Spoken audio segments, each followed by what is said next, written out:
Halo, selamat pagi teman-teman. Yeay, mantap.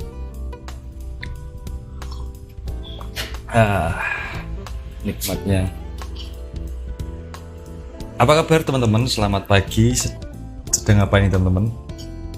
Sekarang hari Kamis 7 November. Bertemu lagi dengan saya Putra Lama Forex di sini. Sekarang saya akan chatting seperti biasa di pagi ini. Oke, saya tidak akan membahas masalah market volatil gara-gara apa-apa gitu teman-teman, karena saya tidak begitu mencocok logikan masalah fundamental atau teknikal. Saya bukannya karena saya tidak begitu memahami tentang fundamental, jadi yang saya pahami selama ini hanyalah technical, yaitu supply and demand. Yang saya percaya adalah harga ini bergerak karena ada orang atau apapun itu yang melakukan transaksi jual dan beli. Jadi harga ini bergerak. Kan ini adalah kayak chart ini adalah itu kan gambaran atau pergerakan dari, kan kita tidak tahu teman-teman, kalau daripada kita melihat data setiap hari, datanya itu berupa angka, ada beberapa kan itu lebih susah. Jadi saya melihat chart ini seperti itu. Jadi chart ini bergerak karena ada orang beli dan orang jual atau supply and demand. Jadi kalau candle panjang drop gini, berarti saya membacanya hanya di sini adalah para supply atau dipenuhi dengan para penjual atau seller gitu. Kalau candlenya hijau naik, berarti candle itu dipenuhi dengan pembeli atau demand. Gitu aja teman-teman. Jadi kalau secara garis besar dari sini ini turun, berarti di sini itu dari range harga dari atas ini, lihat garis ini teman-teman. Dari harga 1.09 sekian turun sampai segini, misal ini adalah di samping ini, di sini tuh ada orang jual, ada orang jual, ada orang jual, ada orang jual, ada orang jual, ada orang jual, ada orang jual sampai harga turun. Baru di sini ada penolakan sedikit, ada penolakan buyer, dan sampai di sini mondar-mandir seperti ini. Ini adalah perlawanan dari buyer, seller untuk merebutkan harga di range yang sekarang, range ini ya kan teman-teman. Nah, jadi anggapan di luar sana, di sekitar harga sini itu adalah harga untuk harga murah atau harga mahalnya harga normal yang cocok untuk dibeli atau dijual. Setelah nanti ini di drop atau naik, berarti itu kita bisa membacanya itulah yang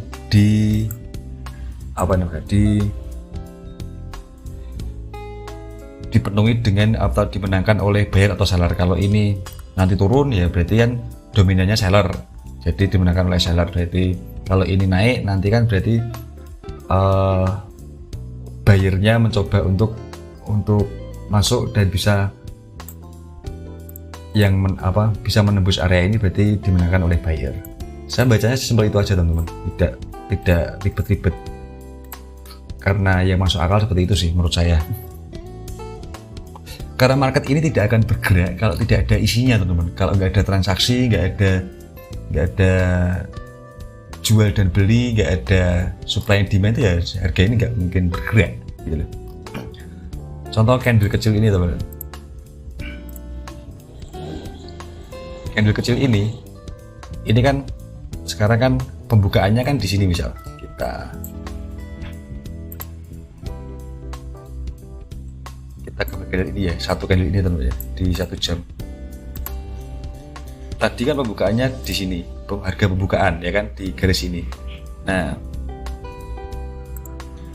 terus sekarang harga turun di sini. Berarti kan dari pembukaan ini ya kan, sementara di harga ini itu kan banyak yang sell, banyak yang jual di harga pembukaan ini di harga ini 10728. Jadi harganya turun sekarang berjalan di 107172 ini ya kan teman-teman.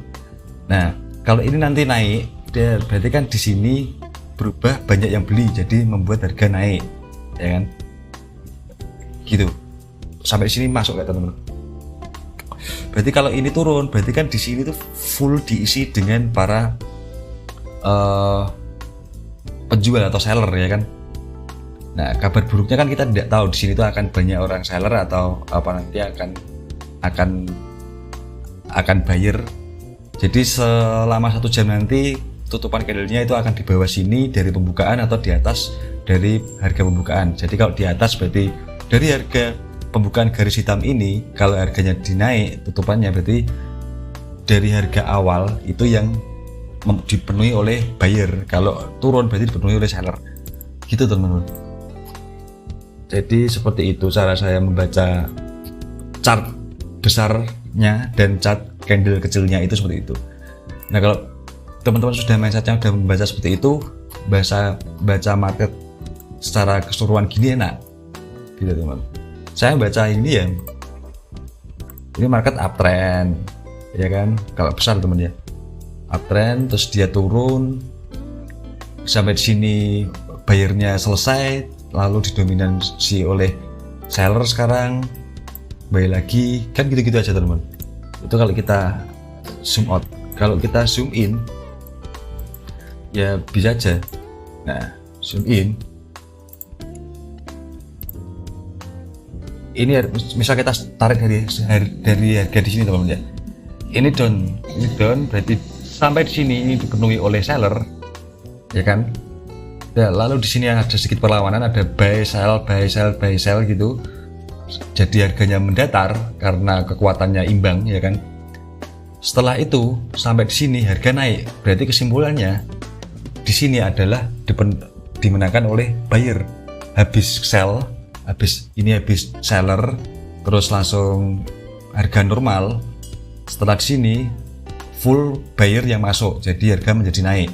Setelah itu datar lagi samping karena di sini ada perlawanan buyer seller sampai di harga turun anjlok. Baik, berarti di sini dimenangkan oleh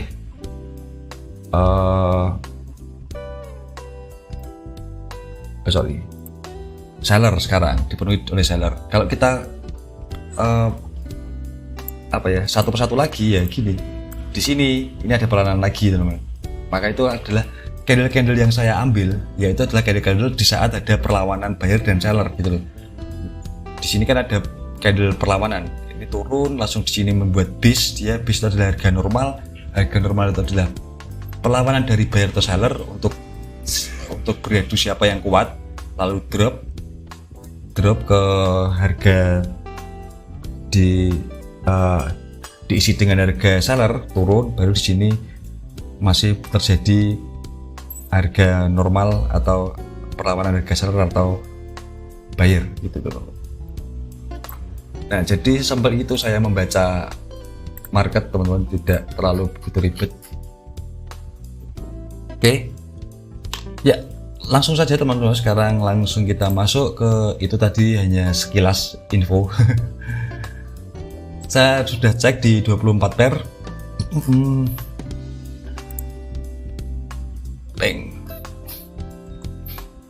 Nah, ini saya akan ambil posisi ini, ambil area ini di GBP USD.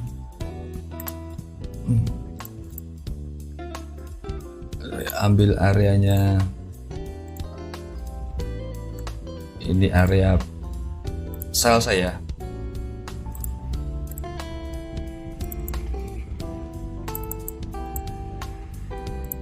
2 tambah 7 9. Oke, masih aman lebar areanya karena TP2 saya masih di dalam harga di sini, di harga normalnya.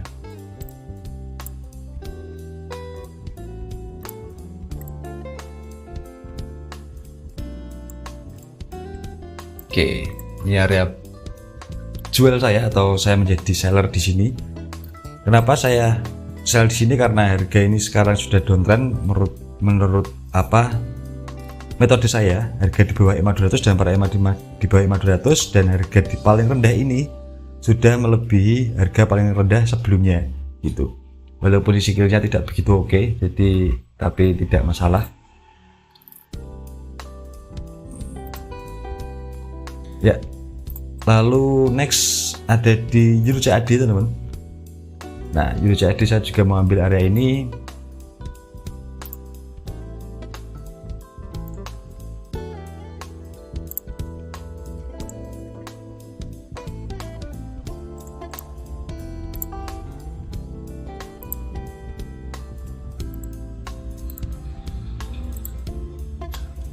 Nah, 4 tambah 7 4 6 7 7 1. Ya, ini area kita di Euro CAD.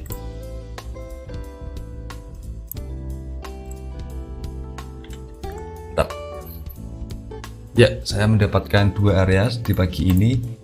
Oke, di bulan ini saya masih minus teman-teman, saya masih minus 6% di risiko 2%. Jadi kalau di risiko 1% yaitu minus 3%.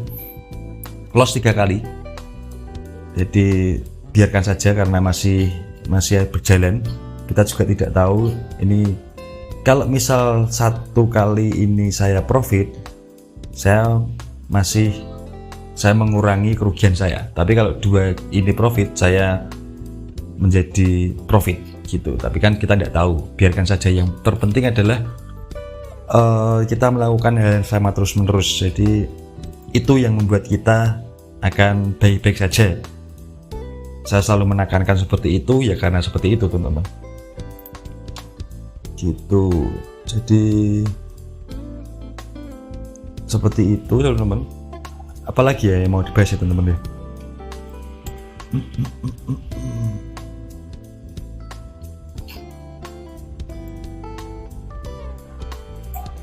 Nah, jadi seperti itu teman ya, cara saya membaca tren jadi gitu. Nah, kalau contoh seperti ini aja, contoh di Euro CAD ini teman-teman ya, Euro CAD ini. Kenapa saya ambil posisi sell di sini? Selain role saya itu adalah dengan indikator ini kan sudah memudahkan saya. Ini ada supply-nya, ada pisaunya, ada supply-nya, jadi saya ambil ini dan ada EMA 200-nya, ada EMA 9-nya. Terlepas dari itu, saya membacanya seperti ini teman-teman. Setelah ini kan tren turun, drop berarti di candle ini kan di candle ini dari, nah, lihat dari harga ini sampai ini itu dipenuhi dengan seller. Lalu di candle satu ini yang ada pisaunya ini, bang, itu kan mendatar teman-teman. Ini ada perlawanan, ada candle bearish gitu loh. Candle bearish, jadi candle kecil ini adalah candle perlawanan. Di situ ada, di dalam 1 jam itu ada orang beli, ada orang jual, ada orang beli, ada orang jual, ya kan? Lalu saat jam berikutnya candlenya turun gitu. Nah, berarti kenapa? Berarti di candle ini dari perlawanan supply and demand ini dimenangkan oleh supply seller. Jadi saya menunggu di harga yang sebelumnya itu adalah saya pasang order sell, di mana di situ ada sebelumnya ada perlawanan buy dan sell dan dimenangkan oleh salah satu. Di kasus ini tren downtrend berarti yang dimenangkan oleh seller, jadi akan menunggu seperti itu. Karena nanti kemungkinan besar para eksekutor di luaran sana, corporate atau institusi besar, dia jika ingin menjual di saat downtrend mereka akan mencari harga di mana di situ harga yang paling mahal. Jadi harga yang paling mahal di sementara ini adalah di harga ini ketimbang harga sekarang. Harga sekarang kan di 149.296 ini teman-teman ya. Sementara di sini, jadi kalau kita mau sell, saya tidak mau sell di sini, saya mau sell di harga yang lebih mahal. Jadi di harga ini, harga di mana tadi ada perlawanan, ada perlawanan harga normalnya. Kemudian di sini adalah harga yang masih ada tertinggal dari order. Jadi kemungkinan pada bisa naik sampai sini baru bisa turun lagi. Gitu. Kalau kita turunkan time frame-nya teman-teman, kita turunkan time frame-nya, bang. Di sini kita lebih kecil lagi. Nah, di sini lebih terlihat ya kan, lebih datar teman-teman. Ini drop, terus ini datar. Ini kan di candle ini kan banyak seller, buyer, lalu pada akhirnya ditembus oleh seller, berarti digunakan oleh seller. Jadi ini kemungkinan akan bisa masuk ke sini. Kenapa? Karena para eksekutor di luar sana ingin menjual di harga yang lebih mahal dari harga sekarang gitu. Maka itu saya memakai metode ini karena praktis dan enak seperti itu, dan bisa membuat saya itu menjalankan strategi ini terus menerus. Jadi saya hanya di pikiran saya hanya saat market uptrend saya akan mencari harga murah, lalu harga murahnya itu ada faktor-faktornya seperti ini, baru saya ambil harga murahnya itu. Saat tren itu turun, saya hanya ingin menjual atau sell di harga yang mahal. Harga mahalnya di mana? Ya harga mahalnya ada banyak faktor yang harus ada ini gitu. Setelah saya mempunyai itu, ya udah saya tinggal lakukan aja. Setelah itu ya sudah selesai gitu. Jadi seperti itu teman-teman, semudah itu, sesimpel itu teorinya. Tapi untuk yang baru akan susah melakukannya. Kenapa akan susah? Sebenarnya tidak susah, teman-teman hanya perlu belajar dan perlu konsisten, perlu melajarinya. Itu butuh proses. Teman-teman harus belajar satu metode dan lakukan itu konsisten dulu selama beberapa bulan atau tahun sampai teman-teman itu dapat ilmunya dengan baik gitu loh. Saya bisa seperti ini juga, saya tidak secara instan teman-teman. Saya sudah melakukan ini bertahun-tahun sampai saya di fase ini. Dan dulu saya juga sama teman-teman. Dulu saya juga tidak tahu apa yang harus saya lakukan. Saya tidak tahu, saya mencari metode sana sini sampai tujuan saya gimana sih biar bisa profit terus gini. Dan setelah saya melalui itu, saya sadar bahwa karena tidak ada di trading itu yang bisa strategi yang bisa membuat saya seperti yang saya pikirkan dulu, itu tidak ada. Sampai saya menemukan di titik ini ya karena inilah yang saya temukan pada akhirnya, inilah yang sebenarnya harus kita lakukan. Dan di trading itu tidak ada yang bisa menghasilkan itu kalau konsisten bisa menghasilkan profit terus menerus, tidak bisa. Jadi kita akan merugi dan kita akan profit. Nah, strategi yang baik yaitu adalah strategi yang bisa memberikan kita probabilitas yang bagus teman-teman. Jadi risiko dan reward kita itu harus baik. Jadi strategi yang bagus itu adalah strategi yang bisa kita ulang, dan strategi itu bisa memberikan kita profit yang lebih daripada kerugian kita. Itulah gitu teman-teman. Oke, terima kasih teman-teman. Selamat pagi, sampai ketemu lagi besok hari Jumat. Terima kasih teman-teman dan bye-bye.